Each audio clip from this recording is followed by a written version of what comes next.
Hello friends, तो कैसे हो आप सब। आई होप आप सब बहुत अच्छे होंगे। तो आज का टॉपिक है बुद्धि निर्माण व बहुआयामी बुद्धि, critical perspective of the construct of intelligent. ये हमारा चैप्टर नंबर 7 है। तो चलिए शुरू करते हैं। बुद्धि इंटेलिजेंस। सामान्यतः बुद्धि वह शक्ति है जो हमें समस्याओं का समाधान करने और उद्देश्यों को प्राप्त करने में सक्षम बनाती है। ठीक है, वह शक्ति है जो हमें समस्याओं का समाधान, मतलब कोई भी प्रॉब्लम है उसको सॉल्व करने और उद्देश्य को प्राप्त, हमें जो भी गोल है उसको प्राप्त करने में सक्षम बनाती है। अकॉर्डिंग टू टर्मम के अनुसार बुद्धि अमूर्त विचारों के संदर्भ में सोचने की योग्यता है। वुडवर्थ के अनुसार, अकॉर्डिंग टू वुडवर्थ, बुद्धि कार्य करने की एक विधि है। अकॉर्डिंग टू थॉर्नडाइक, सत्य या तथ्य के दृष्टिकोण से उत्तम प्रतिक्रियाओं की शक्ति ही बुद्धि है। सिद्धांत क्या है? एक कारक सिद्धांत, 1 फैक्टर थ्योरी, प्रिंसिपल इसके। द्विकारक सिद्धांत, 2 फैक्टर थ्योरी। बहुकारक सिद्धांत, मल्टी फैक्टर थ्योरी। प्रतिदर्श सिद्धांत, सैंपल थ्योरी। समूह कारक सिद्धांत, ग्रुप फैक्टर थ्योरी। पदानुक्रमिक या त्रिआयामी सिद्धांत, 3 डायमेंशनल थ्योरी। तरल ठोस बुद्धि, फ्लूइड एंड क्रिस्टलाइज थ्योरी।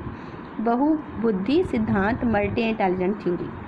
तो ये 6 तरह के हैं। 1 factor, 2 factor theory, multi factor, sample theory, group factor theory, 3 dimensional theory, fluid and crystallize theory, multiple intelligence theory. तो सबसे पहले एक कारक थ्योरी देखिए। इसका प्रतिपादन विनय ने किया था और इस सिद्धांत को आगे बढ़ाने का श्रेय टर्मम और स्टर्न को है। इन मनोवैज्ञानिकों का मानना था बुद्धि एक अविभाज्य इकाई है। इस सिद्धांत के अनुसार बुद्धि को एक शक्ति या कारक के रूप में माना जाता है। बुद्धि वह मानसिक शक्ति है जो व्यक्ति के समस्त कार्यों का संचालन व समस्त व्यवहारों को प्रभावित करती है। क्या है? वह मानसिक शक्ति है जो व्यक्ति के समस्त कार्यों का संचालन व समस्त व्यवहारों को प्रभावित करती है। आगे देखिए, द्विकारक सिद्धांत। इसका प्रतिपादन स्पीयरमैन ने किया। उनके अनुसार बुद्धि के 2 कारक हैं। प्रथम, सामान्य मानसिक योग्यता, जनरल इंटेलिजेंस। द्वितीय, विशिष्ट मानसिक योग्यता, स्पेसिफिक इंटेलिजेंस। प्रत्येक व्यक्ति के सामान्य योग्यता के अतिरिक्त कुछ न कुछ विशिष्ट योग्यताएं भी होती है। कि सामान्य योग्यताओं के अतिरिक्त विशिष्ट योग्यता भी होती है। स्पीयरमैन के अनुसार एक व्यक्ति में जितनी अधिक सामान्य योग्यता होती है उतना ही अधिक बुद्धिमान होता है। ठीक है, जितनी उसमें सामान्य योग्यता होगी वह उतना ही अधिक बुद्धिमान होगा। बहुकारक। इसका प्रतिपादक थॉर्नडाइक ने किया। बुद्धि कई तत्वों का समूह है। प्रत्येक तत्व में सूक्ष्म योग्यता निहित होती है। थॉर्नडाइक ने 3 प्रकार की बुद्धि बताई है: अमूर्त बुद्धि, सामाजिक बुद्धि, यांत्रिक बुद्धि। इसके अतिरिक्त 4 स्वतंत्र प्रतिमान बताए: स्तर, सीमा, क्षेत्र, गति। 4 स्वतंत्र प्रतिमान: स्तर, सीमा, क्षेत्र, गति। प्रतिदर्श थॉमस ने किया है इसका प्रतिपादन। इस सिद्धांत का प्रतिपादन स्पीयरमैन के द्विकारक सिद्धांत के विरोध में है। थॉमस ने तर्क दिया कि व्यक्ति का बौद्धिक व्यवहार अनेक स्वतंत्र योग्यताओं पर निर्भर करता है, परंतु इनका क्षेत्र सीमित होता है। थॉमस ने क्या कहा है कि बौद्धिक व्यवहार अनेक प्रकार स्वतंत्र योग्यता पर निर्भर करता है, परंतु इनका क्षेत्र सीमित होता है। प्रतिदर्श सिद्धांत के अनुसार बुद्धि कई स्वतंत्र तत्वों से मिलकर बनी है। किसी विशेष प्रशिक्षण में इसमें कुछ तत्व दिखाई देने लगते हैं। समूह तत्व। स्पीयरमैन के सिद्धांत के विरुद्ध थर्स्टन ने समूह तत्व का सिद्धांत प्रतिपादित किया। वे तत्व जो प्रतिभात्मक योग्यता में तो सामान्य नहीं होते, परंतु कई क्रियाओं में सामान्य होते हैं, इन्हें समूह तत्व कहा जा सकता है। ये क्या है? योग्यता में तो सामान्य नहीं होते, परंतु अलग अलग क्रियाओं में, कई क्रियाओं में सामान्य होते हैं, इसे समूह तत्व कहते हैं। इस सिद्धांत की सबसे बड़ी कमी यह है कि यह सामान्य तत्वों की धारणा का खंडन करता है।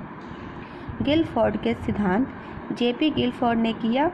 इनकी टीम ने बुद्धि परीक्षण पर कारक तकनीकी का प्रयोग करते हुए मानव बुद्धि के विभिन्न कारकों व तत्वों को प्रकाश में लाने वाला प्रतिमान विकसित किया। जेपी गिलफोर्ड ने क्या किया? इनकी टीम ने बुद्धि परीक्षण पर कारक तकनीकी का प्रयोग करते हुए मानव बुद्धि के विभिन्न कारकों व तत्वों को प्रकाश में लाने वाला प्रतिमान विकसित किया। इस सिद्धांत को पदानुक्रमित या त्रि-आयामी सिद्धांत भी कहा जाता है। तरल ठोस बुद्धि सिद्धांत। आर.वी. कॉटिल ने तरल बुद्धि वंशानुक्रमण कार्य कुशलता या केंद्रीय नाड़ी संस्थान की योग्यता पर आधारित एक सामान्य योग्यता है। आर.वी. कैटल ने तरल बुद्धिमान वंशानुक्रमण कार्य कुशलता या केंद्रीय नाड़ी संस्थान की योग्यता पर आधारित एक सामान्य योग्यता है। वहीं ठोस बुद्धि भी एक प्रकार की सामान्य बुद्धि है जो अनुभव, अधिगम व वातावरण संबंधी कारकों पर आधारित होती है। बहुबुद्धि सिद्धांत। हार्वर्ड गार्डनर ने 1983 में बुद्धि का एक नवीन सिद्धांत प्रतिपादित किया। हार्वर्ड गार्डनर ने 1983 में बुद्धि का एक नवीन सिद्धांत प्रतिपादित किया। 3 कारकों पर बल दिया गया। बुद्धि का स्वरूप एकांकी न होकर बहुकारकी। प्रत्येक बुद्धि एक दूसरे से स्वतंत्र होती है। प्रत्येक बुद्धि में विलक्षण योग्यता होती है। प्रत्येक बुद्धि एक दूसरे से भिन्न होती है। किसने कहा है? हार्वर्ड गार्डनर ने। आप 8वीं कक्षा के अध्यापक हैं। 8वीं कक्षा के अध्यापक हैं। इस कक्षा में एक से एक छात्र की बुद्धि लब्धि 130 से अधिक पाते हैं। इसका अर्थ है कि बालक अति श्रेष्ठ बुद्धि है। बुद्धि का एक कारक सिद्धांत निम्न में से किसने दिया? बिने ने। यदि व्यक्ति में अपने वातावरण से सामंजस्य करना सीख लिया तो सीख सकता है तो उसमें बुद्धि है। परिभाषा किसने दी? कॉल्विन ने।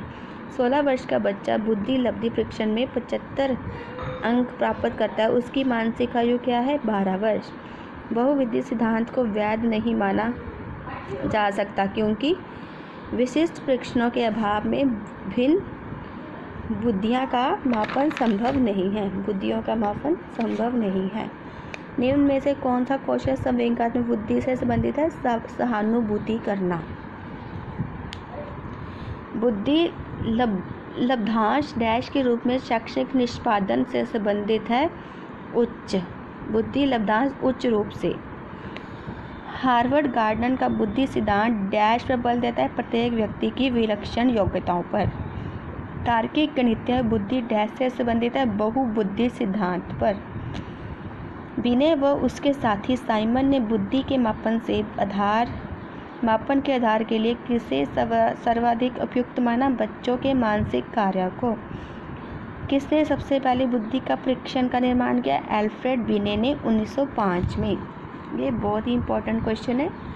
1905 में किया था सबसे पहले एल्फ्रेड बिने ने। आउट ऑफ द बॉक्स किससे संबंधित है? अपसारी चिंतन। अध्यापक ने राघव को एक बोर्ड पर स्वयं तैयार किया गया मधुर संगीत बजाते हुए देखा। अध्यापक ने विचार किया कि राघव में डैश बुद्धि उच्च स्तरीय है। कौन सी बुद्धि है? संगीतमय। निम्न में कौन सा स्टर्बन का बुद्धि का त्रिस्तरीय सिद्धांत का एक रूप है? व्यवहारिक बुद्धि। कौन सा है? व्यवहारिक बुद्धि त्रिस्तरीय सिद्धांत। नेक्स्ट है बुद्धि के संदर्भ में निम्न में कौन सा कथन सत्य है? बुद्धि सीखने की योग्यता, अमूर्त चिंतन की योग्यता, नवीन पर्यावरण का समायोजन की योग्यता, सभी। मानव बुद्धि व विकास की समझ शिक्षक को डैश के योग्य बनाती है। विविध शिक्षार्थियों के शिक्षण के बारे में स्पष्टता। सत्य या तथ्य के दृष्टिकोण से उत्तम प्रक्रिया को शक्ति ही बुद्धि है। क्या है? थॉर्नडाइक ने दिया है ये कथन। डैश के अतिरिक्त बुद्धि के निम्न पक्षों को स्टर्बर्न ने त्रितंत्र सिद्धांत में संबोधित किया है। सामाजिक। ठीक है जी, ये थे कुछ बुद्धि से रिलेटेड प्रश्न उत्तर। Critical perspective and constructive of intelligence, बुद्धि निर्माण और बहुआयामी बुद्धि, किसने क्या क्या परिभाषा दी है, सिद्धांत क्या है इसके, और उसके बारे में थोड़ा बताया है और उससे रिलेटेड प्रश्न उत्तर है। थैंक यू जी, have a nice day. Okay, take care, like, share and subscribe to my channel. Thank you. Bye bye.